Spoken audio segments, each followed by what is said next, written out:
Do you ever kind of feel like you might fall into the trap of what's kind of become, the typical indie film, um, like the kind of 500 Days of Summer sort of cliche that's starting to become very popular now, and that's kind of the same film over and over again. Yeah, I don't. Yeah, I definitely don't want to do that. I mean, that's kind of what I felt like was happening with my other script that I was trying to change to make them like it more. I felt like it was that particular production company made a really successful sort of pseudo indie film that actually costs, it has famous people in it and everything, and cost a lot more money than anything I've ever made. But and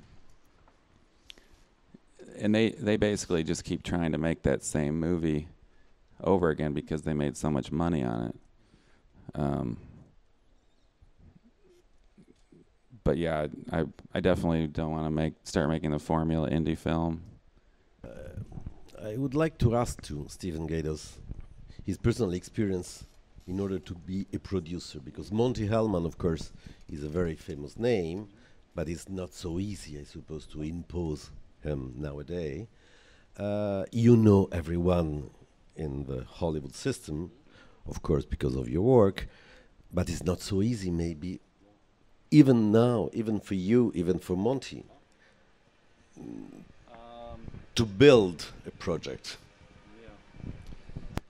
Many years ago, I did an interview with a Czech director named Ivan Passer, and we talked about independent cinema back in the 80s.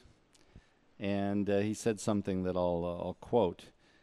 He said the reason that the producers like horror films, slasher films, teenage comedy, the genre film that has takes no risk and is just the movie you've seen over and over again.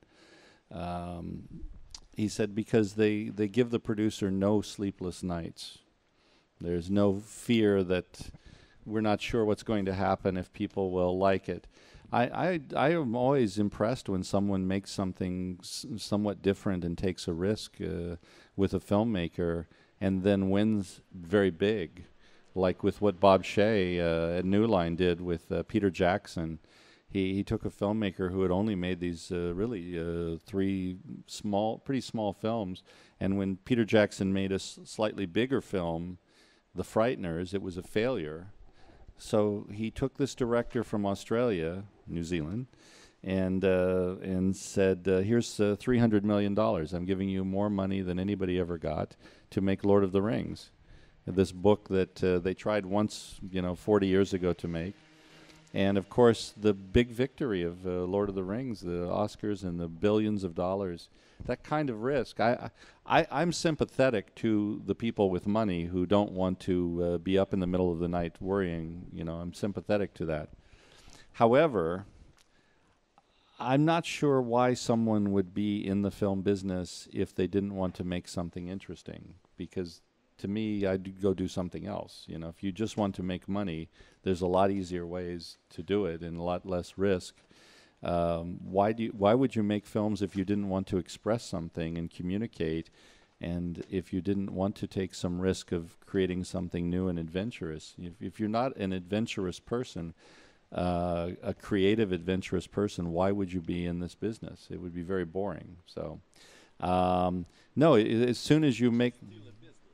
It's a business, but I think that the big problem with cinema the last few years, it's two different situations. One is in Europe, you have the subsidy money, which I think encourages people to not think of the audience enough, and in America, you have no subsidy money, but we had until about 3 years ago a lot of what do we call funny money. You had money from hedge funds, and there was just all this money in the system, which encouraged people to make movies just so they could steal from the budget of the film. So they weren't really thinking about the audience either. They were thinking, I'll make the film for $20 million, and all the producers will take some fee. The agent will make money off his clients, who will get paid well to be in the movie. And they really spent about $2 billion on about 100 movies that nobody went to see. So the problem, I think, is very it's almost like a cynicism or a complacency that forgets the audience, that forgets that you want to go on an adventure with the audience and express something, but you want to bring them with you, and you have to care about the end product reaching the audience. I think both Europe and America have lost their way somewhat in thinking about communicating and reaching and engaging the audience. And the movies in America, just the independent films, just became too expensive to ever make money. The economic model did not work. And that's destroyed the American independent cinema. It's completely dead, by the way. I mean, financially completely dead, with a few exceptions. It's over. The good news is that it's over, because now we can start again with filmmakers like all of you, and with young people making movies for the right reasons, with the right budget, and engaging with the audience, and going on this adventure and scaling it correctly. This new digital cinematography, the ability to make a film like you use the Red camera, we use the Canon SLR. Today you can make an incredible, really high quality, beautiful looking movie with locations and actors and action for $2 or $3 million. That's a big difference between that and 15 and 25 million. So you have a chance to make money, and you have to make money for anyone to ever give you the money to make another movie. I didn't quite answer your question about Monty. I think filmmakers who are visionaries, who are artists, who are the maestros, I don't think it was ever easy for Mr. Cikuto to raise the money for the Olmi films, but thank God he found the money and made these films, and thank God they're part of our literature and our vocabulary of cinema. And so the films of Bresson were never easy to finance. He didn't make so many movies. I think Monty is like Olmi or Bresson.